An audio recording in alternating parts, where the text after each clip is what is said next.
and we're getting Muslims putting on tattoos. We've got young Muslims now putting on tattoos. This is true. We have now these in the Arab world, there are entertainers that are starting to wear tattoos. Listen, we have tattoos in Islam, all right? Just seriously. But they're temporary. It's called henna. If you want to put a tattoo on, just put a temporary one on there. If you're 17 or 18 years old, I want a tattoo. Just put a temporary one on there. It'll wear off by the time your intellect comes back to you. All right? Assalamu alaikum.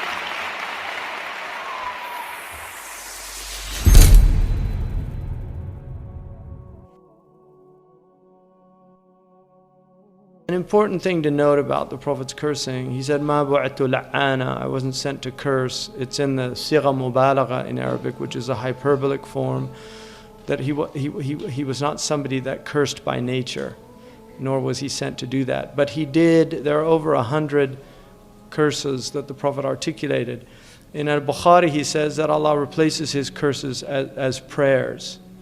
But the curse is ghayatul zajr. This is how the ulama interpret his curses. It's ghayatul zajr. When he curses, it doesn't necessarily mean, because if he curses something, that's finished. They're cursed. So when he curses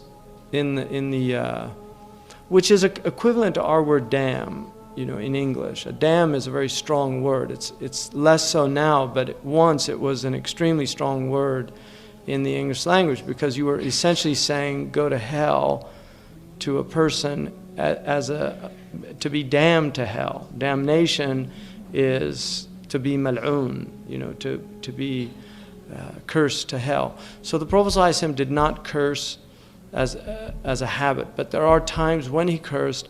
The ulama say this is ghayatul zajr, because if the curse was upon those people, then there would be no salvation for those people. So when he curses people that have tattoos, what it means, it's ghayatul zajr, which means it's the most extreme form of prohibition, that he's really saying this is something that people should not do, should stay away from it.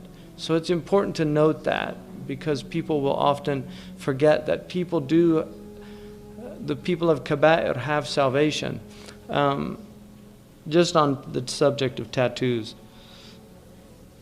Tattoos for some reason have really spread in the West. Like in my lifetime, I'm amazed. Because when I was young, and some of you don't remember this, but people did not get tattoos. And women certainly did not get tattoos. But the men that got tattoos, there were two types of men: military people or criminals. And the military, it was a type of, and even then it was Navy and Marines. It wasn't Air Force or Army. It was, and they'd get the anchor or some mom or whatever they got. But now you're getting it's become a norm, and it's actually, it's a muthla, it's something that the Prophet ﷺ did curse. He cursed women that got tattoos, women that gave tattoos, meaning that it was prohibited and they should not do it. The Bedouin did used to tattoo, but I mentioned this before, the tattooing of primitive people is not like the tattooing of modern people. It was symmetrical, it was balanced, they would have dots on both sides, lines, like the Maori people is the extremist form. But now it's just a really sign of just gross imbalance in our culture. So if people come into Islam with tattoos, that's not their fault, and you shouldn't in any way tell people, oh, that's haram, once they become Muslim. I mean, there's not a whole lot they can do about it.